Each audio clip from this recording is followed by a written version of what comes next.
He actually created the first zine, Michael Carr, called I Am Sam. No, God, no. Was it? Anyway. So now that I'm like A listing, B listing, C listing, I'm like completely immersed because it's kind of like YouTube. Like if you don't keep your momentum going as a drag queen, you're like off the list, D list. In the same way with YouTube, of course, as we all know, if you stop programming, then boom, you kind of fall off the map. By the way, if that ever happens to me, it's strictly technical. I'm working off a very old phone. So this is going on, this is going on. And then you are completely at this point reliant on these zines. This is like, you know, the major, like I said, the zenith of these zines was to get in them. This was like the, you know, like I said, the pinnacle, you know, of, you know, being, you know, boy drag, girl drag, although, you know, lady drag, you know, for the most part. I only started boy drag when I met my drag mom, and I was kind of like her bodyguard and whatever, her friend guard, friend, whatever. Boy, peeling around in that Thunderbird candy. Anyway, so then, because see, I didn't do drag for a long time. And also a lot of these places were like Drag Strip 66, which you may have heard from. Google it if you haven't. It's an institution. They still have anniversaries, so forth. But it was the place for drag queens. Then it became very popular. Then a lot of celebrities started going. Then it was sort of a 50-50 of touristy kind of stuff. Paul, it was still brilliant. I met Nina Hagen there, and I was there every friggin' month. But I will, as I've done in a couple shows, myself, Alexis Arquette, my drag mom Candy Ass, sometimes lean more towards the sort of drag unfriendly places or even like the straight places. At least I know I did. So then I was more exploring like sort of like the existential sort of reasons why I was doing drag in all these different varieties of ways. And I sort of fell out of the scene. I held on to the drag, but I was, you know, kind of rough and tumble towards the end.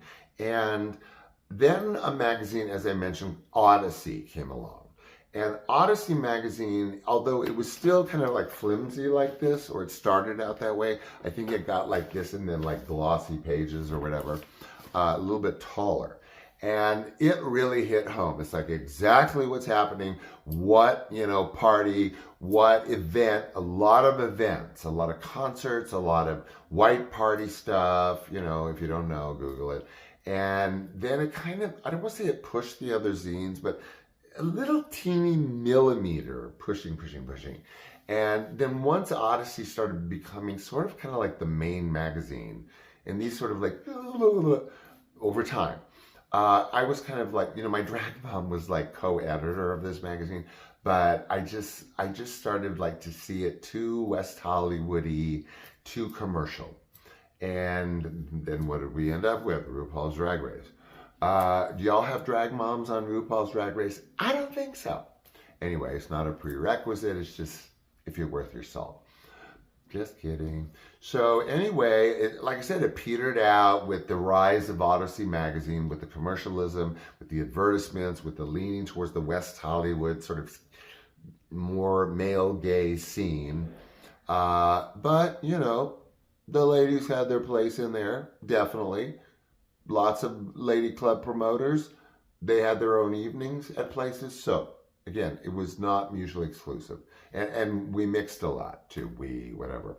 So that's really it, you know. The zine scene, that's it in a nutshell, really. It didn't last very long because it was really our replacement for the internet.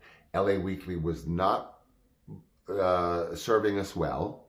We had no internet, and so we had zines with the zine scene. Anyway, I hope I was true to form for the preview today. I think it was. And thanks for joining me every day, as always. You make my day. I look forward to it. And so, again, what else is new? Tomorrow, same menu, same bat time, same bat channel.